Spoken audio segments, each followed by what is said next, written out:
विराजमान आदरणीय गीता दीदी, कमलावती जी, अनीता जी, मंचस्थ सभी सम्मानित बहनें और आज विशेष रूप से संगठन को जो सदैव सहयोग देती आई हैं, संगठन को प्रोत्साहित करते आई हैं, पग पग पथ पथ पर जिन्होंने अपना सहयोग भारतीय जनता पार्टी को दिया है, ऐसी मेरी स्नेही बहनों को इस मंच से प्रणाम करती हूं। आपके धैर्य, आपके प्रोत्साहन, आपके पुरुषार्थ को इस मंच से मैं प्रणाम करती हूं, वंदन एवं अभिनंदन करती हूं। यह मातृशक्ति का एक सुनहरा उदाहरण है कि आज तपती धूप में भाई भले ही 5 किलोमीटर ना चले, लेकिन बहनों में इतना साहस है कि इस कार्यक्रम में आने के लिए 5-10 किलोमीटर तपती धूप में वो चलकर आई हैं। एक बहन ने कहा कि मुझे इस बात का एहसास ही नहीं हुआ कि मैं 5-10 किलोमीटर इस तपती धूप में चली हूं,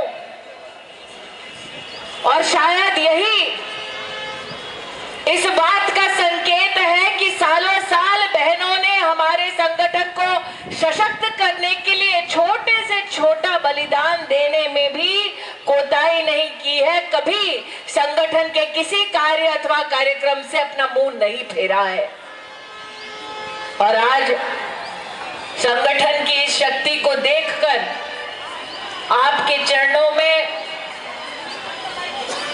मन की गहराई से प्रणाम करने की इच्छा होती है।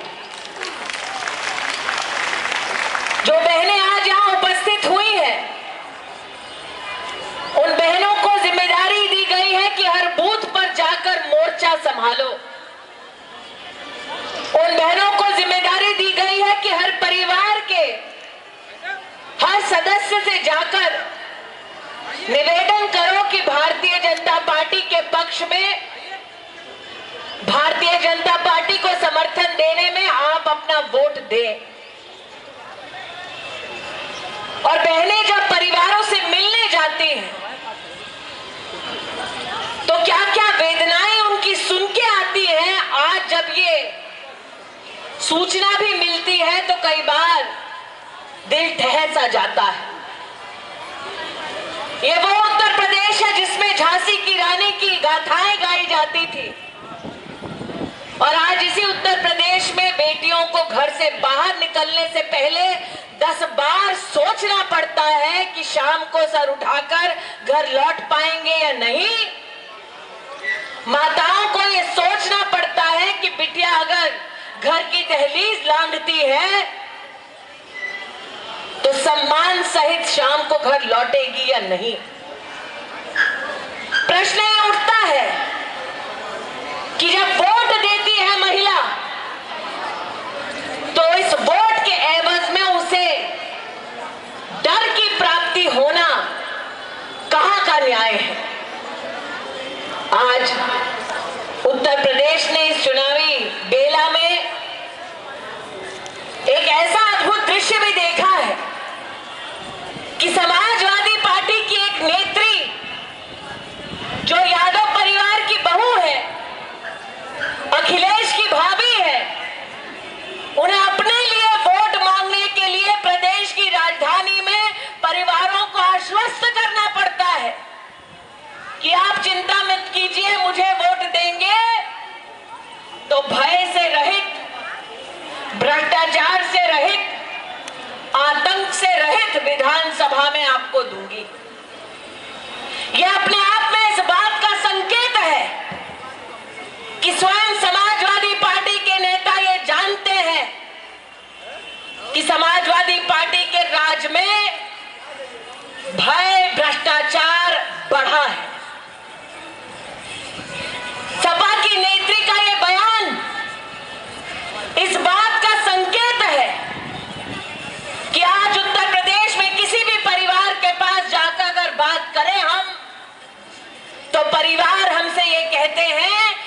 अगर बेटियों को इंसाफ दिलाना है, महिलाओं के सम्मान को बढ़ाना है, तो भाजपा का बटन दबाना है। आज देखिए कैसा नजारा प्रस्तुत हुआ है उत्तर प्रदेश की जनता के समक्ष कि वो लोग जो कहते थे कि 27 साल यूपी बेहाल, जिस महाशय की अपनी राजनीति की गाड़ी नहीं चल रही थी, वो जाकर अब खुद साइकिल पर सवार हो गए और साइकिल पर सवार होने के बाद शायद अब वो ये ख्वाब देख रहे हैं कि अब शायद अखिलेश भैया ही उनकी नैया पार लगा दे। ये कैसा अद्भुत नजारा है, सत्ता का ये कैसा अद्भुत खेल है कि वो कांग्रेस पार्टी जिसने मुलायम सिंह जी पर प्रहार किया, लाठियां बरसाई, गोलियां चलवाई, अरे ये खेला तो कानपुर के नागरिकों ने भी देखा है। वो सपा और कांग्रेस पार्टी जो एक दूसरे को दुश्मनी की नजर से देख रहे थे, आज सत्ता का मोह इतना कि अखिलेश ने पिता को घर बिठाया है। सोचिए आप, ये वो उत्तर प्रदेश है जहां पर प्रभु राम की गाथाएं गाई जाती है, जिसने पिता के एक वाक्य के आधार पर 14 साल का वनवास स्वीकार किया। ये वो उत्तर प्रदेश है जिसमें मां सीता की महिमा पर चर्चा होती है, जिसने ससुर के एक वाक्य पर राजमहल छोड़ दिया। और आज ये वो समाजवादी पार्टी है जिसने सत्ता के मोह में उन लोगों को गले लगाया है जिन्होंने सार्वजनिक तौर पर उनके पिता का अपमान किया है। और ये सत्ता का खेल क्यों? क्योंकि वो एक बार फिर सत्ता की कुर्सी पर विराजमान होने चाहते हैं। मुझसे कुछ पत्रकार भाइयों ने कहा कि अखिलेश जी ने गठबंधन किया है, आप क्या कहना चाहेंगी? भाजपा घबराएगी या नहीं घबराएगी? मैंने कहा भैया, गठबंधन वो कर रहे हैं, डरे वो हैं, हम नहीं। गठबंधन वो कर रहे हैं, चिंतित वो हैं, हम नहीं। गठबंधन वो कर रहे हैं, इस बात का संकेत दे रहे हैं कि हमें अपने नेतृत्व पर विश्वास नहीं, हम नहीं। हम तो डंके की चोट पर कह रहे हैं कि भारतीय जनता पार्टी का एक एक कार्यकर्ता नरेंद्र मोदी के नेतृत्व में उत्तर प्रदेश में कमल का फूल खिलाएगा।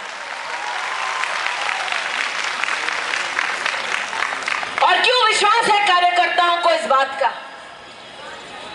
एक सपना दिखाया गया उत्तर प्रदेश के नौजवानों को और कहा गया कि आपको एक नौजवान उत्तर प्रदेश का मुख्यमंत्री हम अखिलेश के रूप में दे रहे हैं और आपके सपनों को साकार करेंगे अखिलेश जी। लेकिन आज अगर उत्तर प्रदेश के नौजवानों से पूछें हम कि क्या मिला, क्या खोया, क्या पाया, तो उत्तर प्रदेश का नौजवान कहेगा कि दीदी, पाया तो कुछ नहीं, खोया तो ये विश्वास खोया कि 2 वक्त की इज्जत की रोटी कमाकर माँ बाप का सहारा बन पाऊंगा। आज उत्तर प्रदेश में नौजवान से पूछो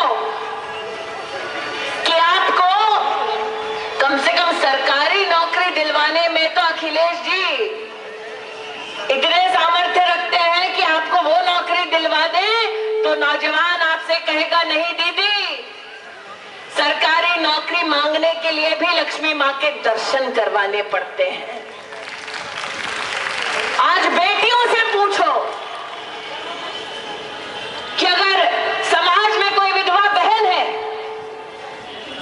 तो क्या उसको आसानी से पेंशन मिल जाती है? तो बेटी आपसे कहेंगी कि वो समाज है जहां मां को शक्ति के रूप में पूजते हैं, लेकिन विधवा बहन को समाजवादी पार्टी की सरकार एक टेबल से दूसरे टेबल पर धक्के खाने पर मजबूर करती है।